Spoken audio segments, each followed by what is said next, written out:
সংঘর্ষ হয়েছে। সাআদপন্থীরা মানববন্ধন করেছে যেন এই ইজতেমার মধ্যে সাআদ সাহেবকে আনা হয়, সে বিষয়ে একটি সংঘর্ষ আমরা দেখতে পেরেছি। এবং এই মুহূর্তে যে ইজতেমা শুরু হয়েছে, ইজতেমার আপডেট খবর আপনারা জানতে পারবেন। সাআদপন্থীরা কেন এই সংঘর্ষের পথ বেছে নিয়েছে সে বিষয়ে বিস্তারিত দেখাবো। এবং 3 জন নিহত হয়েছে ইজতেমার মাঠে, প্রথম দিনই 3 জন নিহতকে কেন্দ্র করে আপনি দেখবেন। ভিডিও সম্বন্ধে অবশ্যই আপনাদের মূল্যবান মতামত কমেন্টস বক্সে জানাবেন। সাআদপন্থীরা প্রত্যেক বছরে তারা এরকমভাবে কিছু আন্দোলন করে থাকে এবং তারা এভাবে মানববন্ধন এবং প্রতিবাদ করে থাকে, কেননা সাআদপন্থী যারা রয়েছে তারা গুমরাহ এবং তারা কিন্তু সাআদের অনুসারী। সাআদ সাহেব মূলত তিনি কয়েকটি কথার কারণে এবং ইসলাম বিদ্বেষী বক্তব্যের কারণে তিনি কিন্তু গুমরাহের পথ বেছে নিয়েছেন এবং সকল আলেম উলামারা বিভক্ত হয়ে তার বিরুদ্ধে গিয়ে এবার বাংলাদেশের জুবায়ের সাহেবের অনুসারী হয়ে তারা কাজ করছে। অনুসারী যে যার হোক না কেন, সর্বদাই এই ইসলামের কাজে নিয়োজিত ব্যক্তিরা অবশ্যই তারা আল্লাহ পাওয়ার জন্য কাজ করবে, কিন্তু কোনো ব্যক্তির আদর্শকে কেন্দ্র করে যদি এভাবে মারামারি এবং মানববন্ধন এবং তারা যদি ইজতেমার মতো বড় একটি সৌভাগ্যশীল বিষয়কে ভাগ করে নেয়, তাহলে এটা হবে হতাশাজনক এবং দুঃখজনক। আলেম ওলামাদের সাথে থাকা এটাই হলো আবশ্যক, কেননা আলেম ওলামা তারা গবেষক, তারা হলো কোরআন হাদিসের বিশ্লেষক, তারা কোরআন হাদিসের বিশ্লেষণ করে এবং তারা এই বিষয়ে অবগত আছে কোনটা সঠিক কোনটা বেঠিক।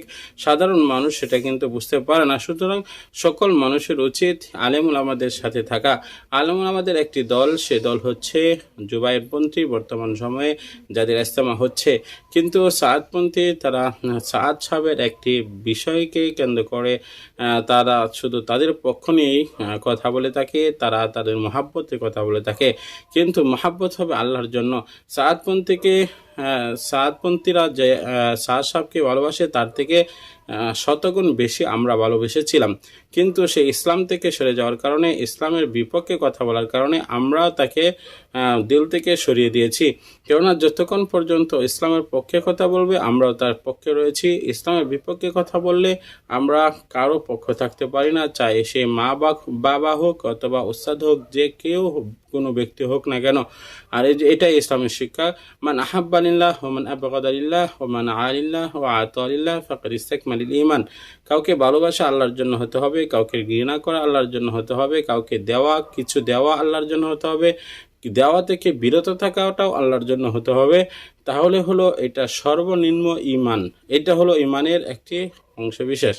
সুতরাং সাআদ সাহেবের অনুসারীদেরকে একটি কথাই বলবো, যে কোনো ব্যক্তির অনুসারী না করে, দলের অনুসারী না করে আমরা সর্বদাই আলেম উলামাদের এবং নবীর ওয়ারিসদের অনুসারী করব এবং সঠিক পথ যারা দিশা দেয় তাদের অনুসরণ করব, তাদের হাত ধরেই কিন্তু আমরা এগিয়ে চলবো। কেননা নবী সাল্লাল্লাহু আলাইহি ওয়াসাল্লাম বলছেন, আলেম উলামারা হলো আমার ওয়ারিস, ইন্নাল উলামা ওয়ারাসাতুল আম্বিয়া।